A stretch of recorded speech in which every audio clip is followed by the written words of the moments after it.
Hi, this is Dr. Gregory Sadler.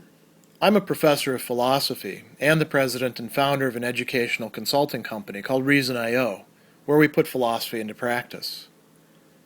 I've studied and taught philosophy for over 20 years, and I find that many people run into difficulties reading classic philosophical texts. Sometimes it's the way things are said or how the text is structured. But the concepts themselves are not always that complicated, and that's where I come in. To help students and lifelong learners, I've been producing longer lecture videos and posting them to YouTube. Many viewers say they find them useful. What you're currently watching is part of a new series of shorter videos, each of them focused on one core concept from an important philosophical text. I hope you find it useful as well. In Book 1 of his work on duties, where Cicero is presenting us with Stoic moral theory, he's going to talk about four main sources of the right, of the honestum, that which is good intrinsically, that which reveals to us the nature of our duties. The first of these is wisdom, but the second of these is justice. Justice understood in a rather broad sense. So justice understood as a particular virtuous disposition, and including a bit more than what we're going to usually talk about as strict justice. So what is involved in this source of our moral duties? Cicero talks about a number of things. First, he tells us that this is a virtue that, as he says, maintains society and what we're translating often as common bonds, right? These things that hold us together. Literally, it's a communitas vitae, a commonality of life together. So society, our common life together, what does it take to actually have something like a viable community? Not just a bunch of individuals, each of them out for themselves, but people who are living together. So Cicero is going to tell us that there's really two main sides to this. There's justice itself, in terms of which we call a person a good person. And in this, we could think of it as justice in its strictest sense. But then very closely allied to it and involved in this virtuous disposition is what he calls by a number of different names. And we're going to look at several of these a little bit later. He talks about beneficientia, which we can translate as beneficence.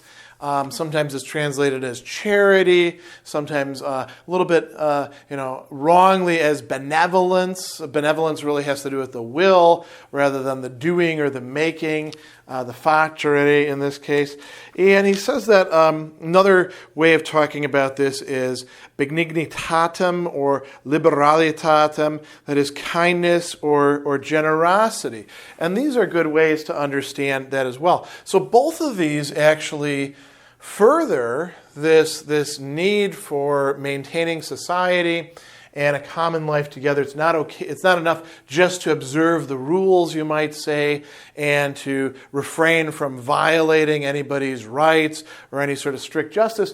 We also need this other aspect, but we're going to talk about that in another place. So what falls under this notion of, we might say, justice in the strict sense or in the proper sense?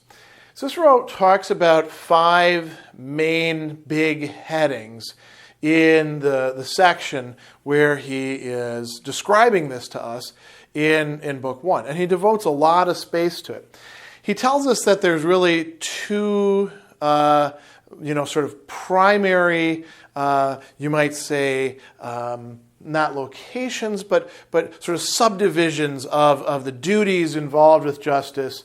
These are sort of general conceptions. One is to keep people from harming, from wronging, from injuring each other. That's one of the things that justice ought to do.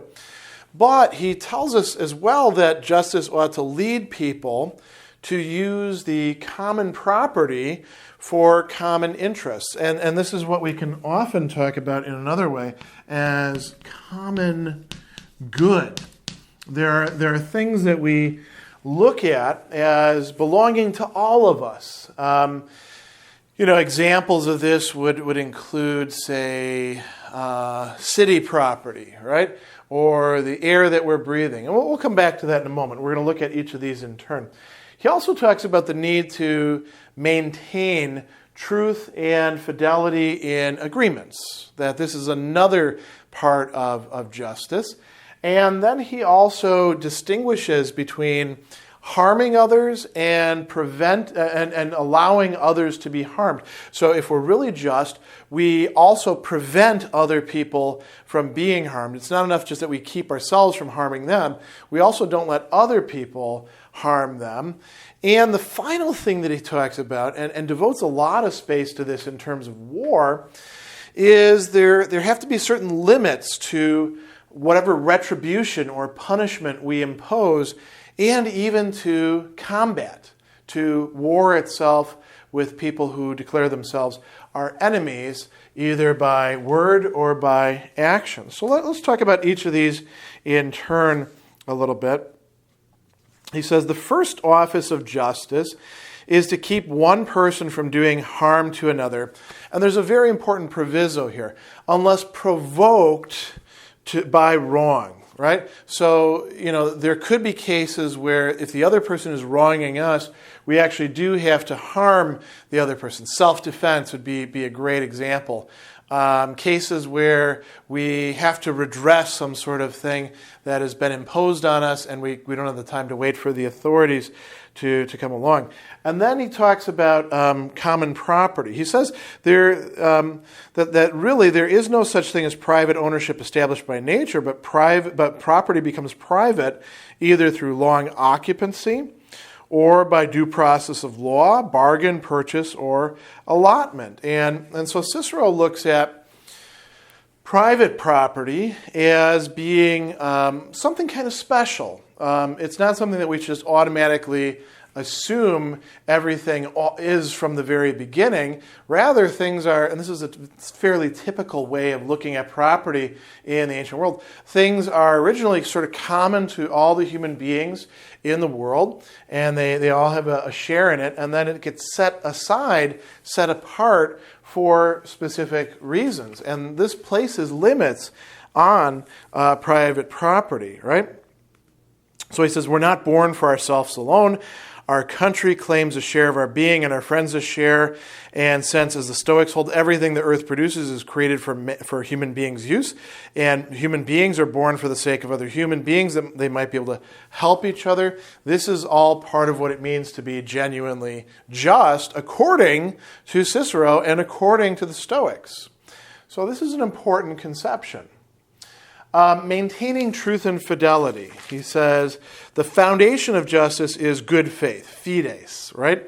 The word that we get faith, and it can also be translated as loyalty in a certain set of contexts as well. So he says this means truth and fidelity. And he uses the word truth here, veritas, and fidelity, constantia. We sometimes say constancy, following through on things.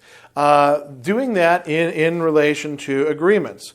Conventorumque, he says here, and conventions, and agreements, and promises. So that's an important part of justice. Preventing harm to others, this is something we'll have to talk about much more at length. He says that it's not enough just to observe these rules. If you see somebody being harmed and you can actually prevent that harm, you actually do have a duty to prevent that harm. And if you don't, you're actually unjust. You're not just simply by saying, well, no harm, no foul on my part. I didn't do anything to help them, but I didn't do anything to hurt them either. No, you actually have to stand in the way of others being harmed. And then finally, the last part we talked about already. Cicero says that it's not anything goes. If you're engaged in, say, self-defense, that doesn't mean that you can do anything you like to the person who is trying to break into your property or to threaten your life. There are certain limits that you should not pass, even with enemies in wartime. And Cicero gets very explicit about this in some interesting discussions, What we see here is, you might say, the beginnings of what later comes to be called just war theory. All of this is wrapped up in justice as Cicero conceives of it, as this second source of our duties, our second source of how we align ourselves to what is genuinely right.